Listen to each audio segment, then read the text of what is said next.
मुलाखती सुरू आहे, म्हणजे कल्याण डोंबिवलीत किती इच्छुक आहेत काय? कल्याण डोंबिवली महापालिका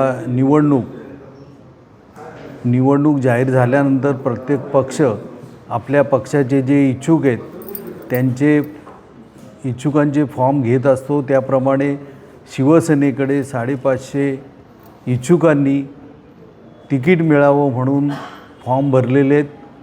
त्यांची इच्छा आहे, प्रत्येक कार्यकर्ता काम करत असतो, त्याला निवडणुकीला संधी मिळावी असं त्याची इच्छा असते.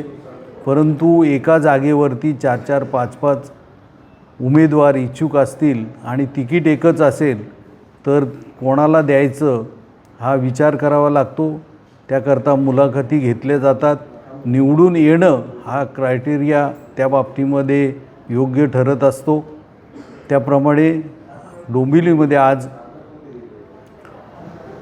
मुलाखती सुरू झालेल्या आहेत. शिवसेना भाजपा युती किंवा इतर घटक पक्ष जे शिवसेनेबरोबर आहेत त्यांना बरोबर घेऊन या बाबतीमध्ये योग्य उमेदवारांची घोषणा माननीय एकनाथजी शिंदेसाहेब शिवसेना मुख्य नेते हे करतील. महायुतीच्या बाबतीमध्ये बोलणी सुरू आहेत.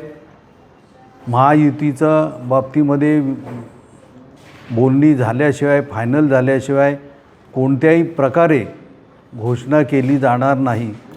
ही मुलाखत 122 प्रभागासाठी आहे. ह्या मुलाखती 122 प्रभागासाठी आहेतच. त्या कल्याण पूर्व, कल्याण पश्चिम आणि डोंबिवली अशा 3 विभागामध्ये होणार आहेत. आणि युतीची बोलणी पूर्ण झाल्याशिवाय त्या बाबतीमध्ये काही ठोस उत्तर देता येणार नाही. म्हणजे कोणाच्या जागा किती आणि कोणाला किती जागा हे बोलणी फायनल झाल्यास आणि त्याला वरिष्ठ नेत्यांनी मान्यता दिल्यानंतरच वरिष्ठ नेते त्या बाबतीत घोषणा करतील.